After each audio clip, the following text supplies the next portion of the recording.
Hey guys, it's Tepco Cycle Repair. Today I'm going to be going over the easiest way that I found to mount bikes in the back of a van.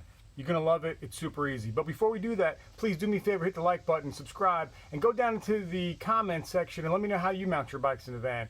Do you have mounts screwed into the side? Do you hook them to the walls there? Do you just lean them against the glass? I don't know. However you do it, let me know. But let's get started. All right, so first off, what I did was I got a couple of these cheap wheel chocks here. You can get them. There's a lot of different kinds. You can get them that has kind of the support bar down here, which is probably what I'd get. I mean, these are solid enough for what we need here. I got some screws here. These are, I got these from, I don't know, I think Home Depot or Lowe's. That's what I'm using right there. And what I did was, I just screwed them in. I got them on an angle here where the handlebars won't hit the glass or anything. And just set them up just like that. Now, be careful when you're screwing these things through the floor. They're really easy. They're self-tapping, but on a van like this, you have some coolant lines that kind of run right along here. So when I screwed these in right here for the E-Track, I had to be careful. I got some shorter ones over there that I'll use as well. So first off, I mounted these two. All right, and then the next thing I did is roll the bike up into it, and I found out where the foot pegs would be, and I mounted this E-Track to the floor a little bit in front of where the foot pegs would be. And what I'm using here is the same thing. I use these long screws in areas where there's nothing underneath it, and then I use some of the short ones here where there was the coolant lines for the rear AC, the heater. So I mounted this down to the floor. Okay, this thing is solid down here. Now they use these things in tractor trailers and stuff. And then I went ahead and I got some of these little brackets right here. Okay, these are made for locking in, so you just stick them in.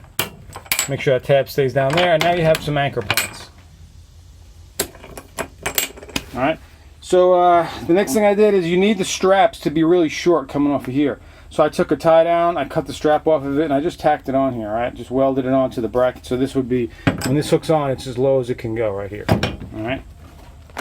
So basically what you do is you roll the bike up, stick the wheel in the wheel chock, and then you just lean over the bike, hook one to one peg, one to the other, pull it down, and you're done. Bike doesn't move, moves very slightly, I should say.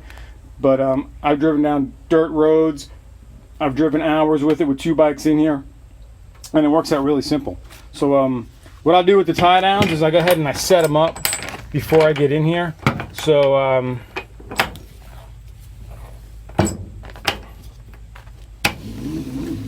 was using this one for something else, so let me just shorten it up here. All right, so what I'll do here is I'll get it to about this long, real short, okay? I just kind of lay it off to the side so that I can grab it. And I'll do the same for the one in the middle.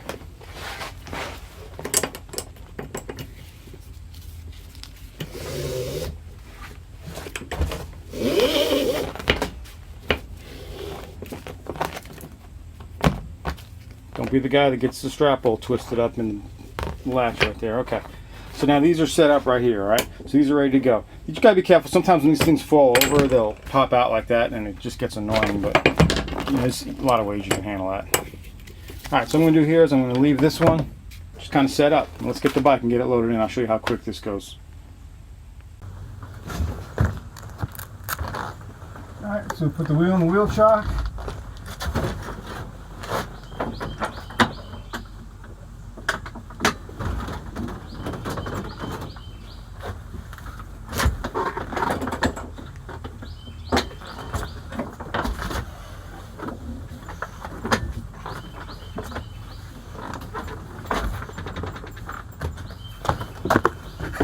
Alright, it's not going to move much at all.